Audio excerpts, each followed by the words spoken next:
এবার মধ্যপ্রাচ্যের খুব কাছাকাছি যখন যুক্তরাষ্ট্রের রণতরী, ঠিক তখনই পাল্টা হামলার হুঁশিয়ারি এলো ইরানের কাছ থেকে। একদিকে মার্কিন রণতরী এগোচ্ছে, অন্যদিকে ইরানের হুঁশিয়ারি এইবার আর সতর্কতা নয়। তাহলে এবার কি আচমকা হামলা করবে ইরান? এমনই ইঙ্গিত দিতে চাইছে দেশটি। যুক্তরাষ্ট্র ও ইরানের মধ্যে চলমান উত্তেজনা এখন এক চরম পর্যায়ে পৌঁছেছে, যেখানে উভয় পক্ষই একে অপরকে ধ্বংস করে দেওয়ার প্রকাশ্য হুমকি দিচ্ছে। ওয়াশিংটন তাদের বিমানবাহী রণতরী মধ্যপ্রাচ্যের দিকে সরিয়ে নেওয়ার প্রেক্ষাপটে তেহরান সতর্ক করে বলেছে, নতুন করে কোনো আক্রমণ করা হলে তারা হাতে থাকা সবটুকু শক্তি দিয়েই পাল্টা আঘাত হানবে। ২১ জানুয়ারি দ্য ওয়াল স্ট্রিট জার্নালে প্রকাশিত এক নিবন্ধে ইরানের পররাষ্ট্রমন্ত্রী আব্বাস আরাগচি স্পষ্টভাবে জানিয়েছেন, এটি কোনো নিছক হুমকি নয়, বরং বাস্তব সত্য।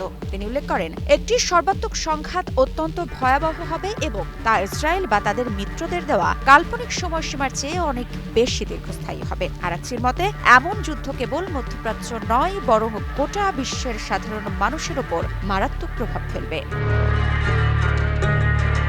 ইরানি পররাষ্ট্রমন্ত্রীর এই কড়া বার্তা মূলত মার্কিন প্রেসিডেন্ট ডোনাল্ড ট্রাম্পের সাম্প্রতিক হুমকির প্রতিক্রিয়ায় এসেছে। এর আগের দিন নিউজ নেশনে দেওয়া এক সাক্ষাৎকারে ট্রাম্প পুনরায় হুঁশিয়ারি দেন যে ইরান যদি তাকে হত্যার চেষ্টা করে তবে দেশকে পৃথিবীর বুক থেকে মুছে ফেলা হবে।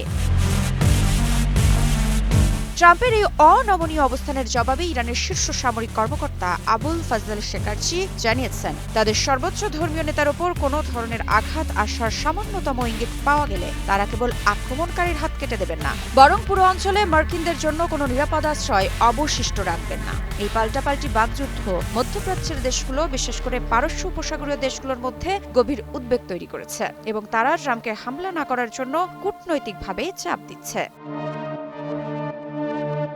সামরিক প্রস্তুতির অংশ হিসেবে যুক্তরাষ্ট্রের বিমানবাহী রণতরী ইউএসএস আব্রাহাম লিঙ্কন ইতোমধ্যে দক্ষিণ চীন সাগর পেরিয়ে মালাক্কা প্রণালী অতিক্রম করেছে। জাহাজ ট্র্যাকিং ডেটা অনুযায়ী রণতরীটি এখন ভারত মহাসাগরে অবস্থান করছে এবং সেখান থেকে মধ্যপ্রাচ্যের জলসীমায় পৌঁছাতে মাত্র কয়েকদিন সময় লাগবে।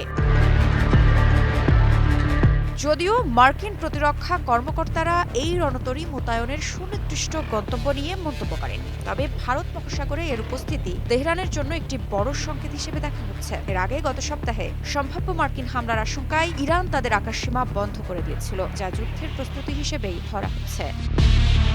ঋত্বিকা সিনহা বিশ্বাস, নিউজ 24।